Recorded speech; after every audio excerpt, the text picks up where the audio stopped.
अंबाला में बाढ़ के कारण जान व माल का नुकसान हो रहा है। इसको लेकर प्रशासन की ओर से लगातार मदद के लिए काम किया जा रहा है। लोगों तक राहत सामग्री पहुंचाने में प्रशासन लगा हुआ है। हरियाणा के अंबाला में बाढ़ की स्थिति लगातार बनी हुई है। जल भराव वाले क्षेत्रों में लोगों को राहत पहुंचाने के लिए जिला प्रशासन ने आर्मी, एनडीआरएफ, एसडीआरएफ से सहयोग लेने के साथ ही अब एयरफोर्स की मदद लेनी शुरू कर दी है। इस बारे में जानकारी देते हुए उपायुक्त डॉक्टर शालीन ने बताया कि गांव बॉम्बे में आज जिला प्रशासन ने एयरफोर्स की सहायता से खाद्य सामग्री, पानी, टॉर्च, तिरपाल, मोमबत्ती आदि जरूरी सामान भेजकर राहत पहुंचाने का कार्य किया है। उन्होंने कहा कि जिन क्षेत्रों में बोट नहीं जा सकती है, उनमें एयरफोर्स की मदद ली जा रही है। उपायुक्त ने कहा है कि जिला प्रशासन प्रभावित लोगों की मदद के लिए जो भी जरूरी कदम है वह उठा रहा है और हर संभव सहायता कर रहा है। उन्होंने लोगों से कहा है कि वे इस प्राकृतिक आपदा के समय धैर्य बनाए रखें। सरकार व प्रशासन आपकी सहायता के लिए तत्परता से कार्य कर रहा है। सीएम ने भी किया हवाई सर्वेक्षण, 5 जिले अलर्ट पर। उधर हरियाणा के मुख्यमंत्री मनोहर लाल ने बुधवार को 3 दिनों की लगातार बारिश से प्रभावित क्षेत्रों का हवाई सर्वेक्षण किया। इस दौरान उन्होंने बारिश से संबंधित घटनाओं में मरने वाले परिजनों को 4 लाख रुपए मुआवजा देने की घोषणा की। उन्होंने कहा कि नाव के साथ साथ एयरफोर्स के हेलीकॉप्टर के जरिए भी गांव-गांव भोजन पहुंचाया जाएगा। मुख्यमंत्री ने कहा कि सभी जिला उपायुक्तों को निर्देश दिए गए हैं कि अपने अपने जिलों में माली नुकसान का आकलन करें। जिन गरीब परिवारों के घरों का नुकसान हुआ है, उन्हें तुरंत सरकार की ओर से मदद पहुंचाई जाएगी। इसके अलावा आपदा प्रबंधन फंड से भी सहायता दी जाएगी। उन्होंने कहा कि पानी की निकासी के लिए यदि प्रशासन को और अधिक पंपों की आवश्यकता है तो वे तुरंत अपने स्तर पर व्यवस्था करें या मुख्यालय को सूचित करें। पानी की निकासी के बाद इलाकों में सफाई व्यवस्था पर जरूर ध्यान दिया जाए।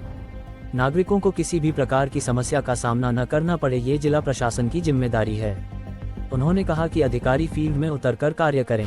उन्होंने जनस्वास्थ्य अभियांत्रिकी विभाग के अधिकारियों को निर्देश दिए कि वे सभी इलाकों में पेयजल व्यवस्था सुनिश्चित करें। जहां पाइपलाइन से जलापूर्ति अभी संभव नहीं है, उन इलाकों में पानी के टैंकरों की सप्लाई सुनिश्चित करें। इस कार्य में समाजसेवी संस्थाओं का भी सहयोग लिया जाए। साथ ही सीवरेज की व्यवस्था को भी दुरुस्त किया जाए। उन्होंने कहा कि पशुओं के चारे की व्यवस्था को दुरुस्त करने के निर्देश दे दिए हैं। जो जिले अपने स्तर पर पशुओं के चारे की व्यवस्था कर सकते हैं, जरूरत पड़ने पर अन्य जिलों से भी चारे की व्यवस्था करवाई जाएगी।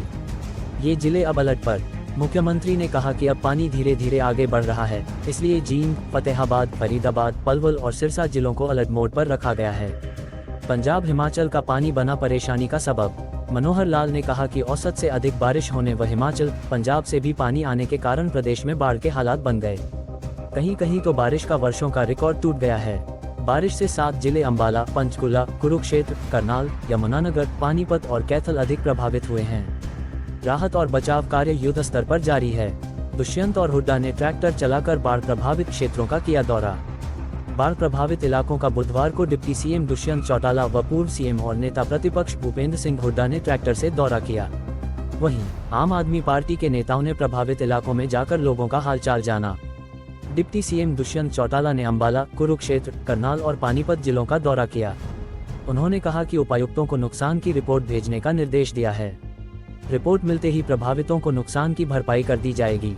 उन्होंने कहा कि केंद्र से भी राज्य आपदा राहत फंड में 216 करोड़ रुपए की धनराशि पहुंच गई है।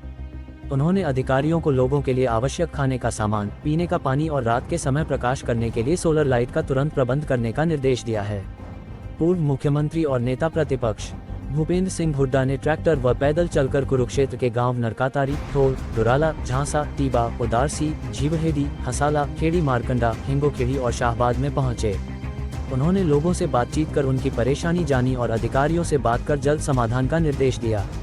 आम आदमी पार्टी के नेता अनुराग ढांडा ने जगाधरी विधानसभा के माइनिंग जोन व यमुना नदी के बांध का निरीक्षण किया। उन्होंने कहा कि इस क्षेत्र में अवैध माइनिंग की वजह से बाढ़ का खतरा बहुत ज्यादा बढ़ गया है। डैम टूटने के हालात बन गए हैं। अगर ऐसा होता है तो बहुत सारे गांव तबाह हो जाएंगे।